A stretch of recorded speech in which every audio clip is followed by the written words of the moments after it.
एबे आंचलिक पाणीपाग विज्ञान केन्द्र पक्षर पाणीपाग को नहीं एक बड़ खबर सामना को आसी।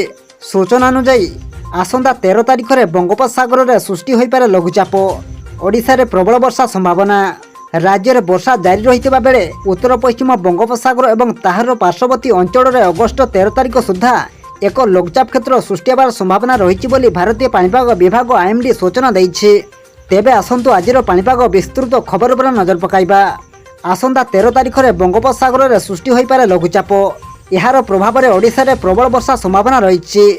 तेबे आसंतु संपूर्ण अपडेट जानिबा, किंतु ता पूर्व वीडियो को गोटे लाइक करंतु एवं वीडियोटी को आपण मानक सांगसाथी मानक अधिकरु अधिक मात्रा रे शेयर करंतु। जदि आम चैनल रे आपण प्रथम थर वीडियो देखुछन्ते ताहले एबे ही चैनल को सब्सक्राइब करी पाखरे थिबा बेल आइकन को प्रेस करी ऑल नोटिफिकेशन को ऑन कर रखंतु एवं आपण को अंचल रे वर्तमान पाणीपाग किपरि अछि एहा सहित आपण माने एही वीडियोटी को केउं जिल्ला रु देखुछन्ते हमको निश्चित भाव में गोटे कमेंट करी जणांतु।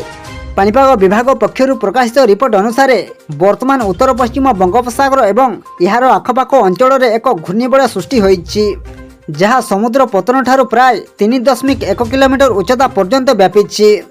यही घूर्णिबलयर प्रभाव में अगस्ट 13 तारिख सुधा लघुचाप गठन होबार संभावना रही।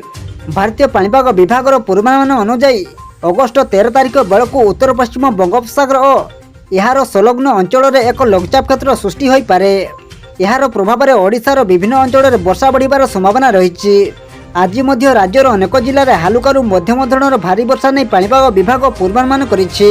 सही जिलागुड़िक मध्य बालेश्वर, भद्रक, केन्द्रापड़ा, जगतसिंहपुर, पुरी, नयगढ़, जाजपुर, ढेंकानाल, गंजाम, अनुगुड़, देवगढ़ और सुंदरगढ़ यही जिलागुड़िकर विभिन्न स्थान में प्रबल अति प्रबल वर्षा होबार संभावना रही।